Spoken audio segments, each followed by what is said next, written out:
প্রিয় দর্শক, আপনারা দেখছেন সমকালীন বিষয় নিয়ে রাষ্ট্রের নানা পেশার মানুষের অংশগ্রহণে মুক্ত চিন্তার অনুষ্ঠান মুক্ত ভাবনা। এবারের বিষয় কোন পথে বাংলাদেশ। আর যারা অনুষ্ঠানটি দেখছেন সকলকে জানাচ্ছি তৃতীয় শুভেচ্ছা। প্রিয় দর্শক, আপনারা জানেন রাষ্ট্রের নানা পেশার শিক্ষা অনুরাগী, কবি, সাহিত্যিক ও রাজনীতিবিদ সহ এক কথায় রাষ্ট্রের নানা পেশার মানুষ নিয়ে সাজানো হয় মুক্ত ভাবনা। আজকে তার ব্যতিক্রম নয়। মুক্ত ভাবনায় আজকে সাথে আছেন তেমনি একজন মানুষ। তিনি একজন সচেতন মানুষ, জনাব সাইমন তারিক, চলচ্চিত্র নির্মাতা ও কোষাধ্যক্ষ, বাংলাদেশ চলচ্চিত্র পরিচালক সমিতি। স্যার, আপনাকে স্বাগত। দেশের বর্তমান সময়ে ঘটেছে নানান ঘটনা, আপনি সেগুলি কিভাবে দেখছেন? ঘটনাটা কি সেটা তাকে পরিষ্কার হতে হবে। কোন ঘটনার দিকে আমাদের চোখ সেটাকে পরিষ্কার করতে হবে যে আসলে আমাদের দেশে কি ঘটনা ঘটছে। আমরা শুধু একটাই জানি, সামনে নির্বাচন, ফেব্রুয়ারি মাসে নির্বাচন হবে, জাতীয় সংসদ নির্বাচন। সেই নির্বাচনে জনগণের স্বতঃস্পর্শ অংশগ্রহণ থাকবে, সেটাই আমার কাছে মনে হয় একটা ঘটনা। আর কোনো ঘটনা আমার কাছে উল্লেখযোগ্য কোনো ঘটনা মনে হয়। স্যার, আপনার প্রিয় বাংলাদেশকে আপনি কিভাবে দেখতে চান? বাংলাদেশকে তো যেহেতু আমরা বাংলাদেশের নাগরিক, সবাই আমরা দেশকে অবশ্যই সুন্দর, সাবলীল এবং একটি প্রতিষ্ঠিত দেশ হিসাবে সমাজের চোখে, দেশের চোখে, অন্য রাষ্ট্রের চোখে, সমগ্র পৃথিবীর চোখে আমরা অবশ্যই একটি সুন্দর রাষ্ট্র হিসাবে সবাই দেখার প্রত্যাশা। তবে এক্ষেত্রে কিছুটা ব্যতিক্রম ঘটে যায়, কিছু কুচক্রী মহলের কারণে আমরা এর ব্যতিক্রম দেখতে পাই। 24শে জুলাই আন্দোলনকে আপনি কিভাবে দেখছেন? 24-এর আন্দোলন যদি আমি দেখতে হয়, আমরা একটু পিছনে ফিরে আসি। আমি তখন ফেসবুকে ট্যাগলাইন দিয়েছি যে এদেশে যদি ছাত্র জনতার আন্দোলন তাহলে আমরা এখন উর্দুতে কথা বলি। 24শে আন্দোলনটাই ঘটেছে প্রকৃতপক্ষে এই ধারণা থেকেই যে কখনো ছাত্র জনতা আন্দোলন পিতা যায়। গত 17 বছর যাবৎ আমাদের দেশের জনগণ যেভাবে নিষ্পেষিত হয়েছে একটি ফ্যাসিস্ট সরকারের জন্য, ফ্যাসিস্ট সরকারের অপকর্মের জন্য, সেখান থেকে বেরিয়ে আসার জন্য 24শে আন্দোলনটায় আমরা সরাসরি জড়িত ছিলাম। আমি একটা জনের দায়িত্ব পালন করেছিলাম, সেটা হচ্ছে রামপুরা থেকে মানে মেরাদিয়া বনশ্রী পর্যন্ত একটা দায়িত্ব পালনে যেহেতু ছিলাম। প্রত্যেকটা ক্ষেত্রেই আমার কাছে মনে হয়েছে প্রত্যেকটা স্টপেজেই যে আন্দোলনের চরম শীর্ষে থাকা প্রত্যেকটা জিনিস আমরা দেখেছি, যে সেখানে কিভাবে একজন নিরীহ মানুষও মারা যাচ্ছে, কিভাবে শিশু মারা যাচ্ছে, কিভাবে আন্দোলনকারী মারা যাচ্ছে, কিভাবে আহত হচ্ছে।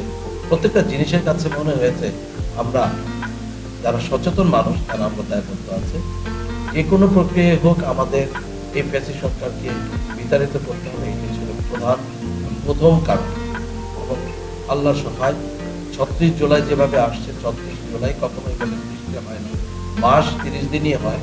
কিন্তু আমরা একটা চলমান আন্দোলনকে বেগবান করার জন্য আমরা প্রত্যেকটা দিনকে এক একটা জুলাইয়ের তারিখ হিসেবে আমরা গ্রহণ করেছিলাম, এবং গ্রহণ থেকে হয়ে গেছে 36শে জুলাই। 36শে জুলাই প্রতিদিন যারা মারা গেছে আমি স্মরণ করি এবং শ্রদ্ধাও করি। যারা এখন অসুস্থ অবস্থায় আছেন, ভঙ্গ অবস্থায় আছেন, বিকলাঙ্গ অবস্থায় আছেন, তাদেরকেও স্মরণ করি গভীর শ্রদ্ধা।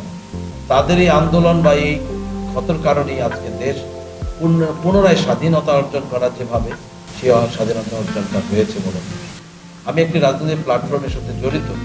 তারপরেও আমরা বলতে চাই যে এই আন্দোলনের পিছনে আমার নেতা বা আমার নেত্রী বা আমাদের নেতৃস্থানীয় লোকজন কিভাবে মানে পরোক্ষভাবে জড়িত ছিল সেটা আমরা জানি, যারা আমরা নেতাকর্মীরা মাঠে ছিলাম।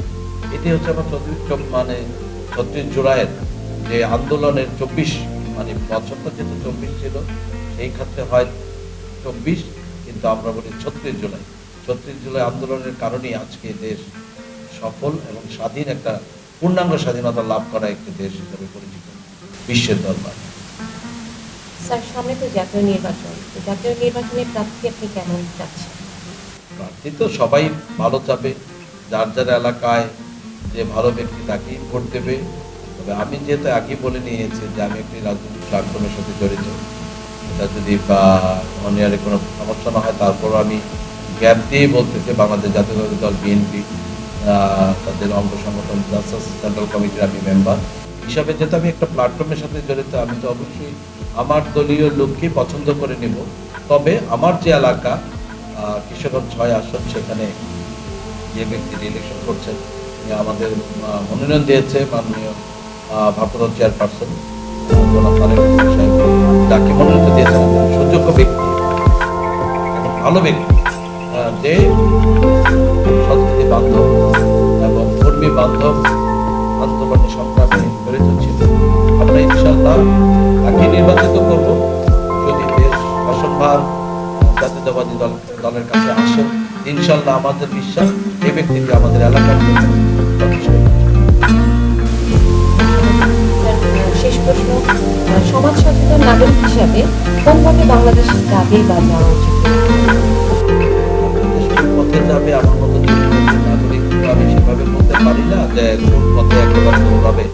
তবে আমরা যারা সচেতন নাগরিক, আমরা যারা সামাজিক সাংস্কৃতিক সংগঠনের সাথে জড়িত, একটা সংস্কৃতি মানা হিসাবে জড়িত, তো সেখান থেকে বলবো সবাই আমরা অপশক্তিকে এবং যারা বর্তমানে সোশ্যাল মিডিয়ায় অপপ্রচার করছে বিভিন্ন ধরনের কুচক্রী মহল বলবো, যারা ধর্মের নামে ট্যাবলেট বিক্রি করে, তাদেরকে অবশ্যই আমরা সাপোর্ট না দিয়ে আমরা একজন সচেতন নাগরিক হিসেবে একজন সুন্দর রাষ্ট্র গঠনের জন্য অবশ্যই আপনার চেষ্টা থাকবে এবং সবার সহযোগিতা লাগবে। এটি আমার প্রত্যাশা। ধন্যবাদ।